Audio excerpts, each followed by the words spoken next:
আজকে আমরা চলে এলাম কলকাতার শ্যামবাজারের ক্যালকাটা বাংলোতে। ভেতরে ঢুকতেই চোখে পড়বে একটি সুন্দর ছোট্ট শাড়ির বুটিক, যেখানে খুব সুন্দর সুন্দর শাড়ির স্টক আছে। দেন আমরা চলে গেলাম উপরের দিকে, যেখানে আমাদের খেতে বসার জন্য বলা হয়েছিল। উপরে ভিউটা দেখেই তোমরা বুঝতে পারবে জায়গাটা ফটোশ্যুটের জন্য কতটা উপযোগী। খুব সুন্দর এবং অ্যাস্থেটিক ফটোস এবং ভিডিওস তোমরা এখানে শ্যুট করতে পারবে। আমরাও এখানে অনেক রকমের ফটো শ্যুট করেছিলাম, অ্যাস্থেটিক ফটোস।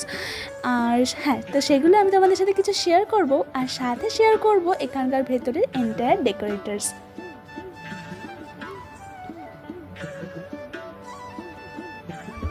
তো এরপরে মেনু ডিসাইড করে আমরা এটাই নিলাম যে আমরা খাবো হচ্ছে ফুলকো লুচি আর আলুর দম। সঙ্গে সঙ্গে চলে এলো গরম গরম ফুলকো লুচি আর সাথে হিঙের আলুর দম। নো ডাউট খেতে খুবই ভালো ছিল। আমি রেকমেন্ড করব তোমরা যদি এই সাইডে কখনো আসো তো অবশ্যই ক্যালকাটা বাংলো থেকে খাবার ট্রাই করো।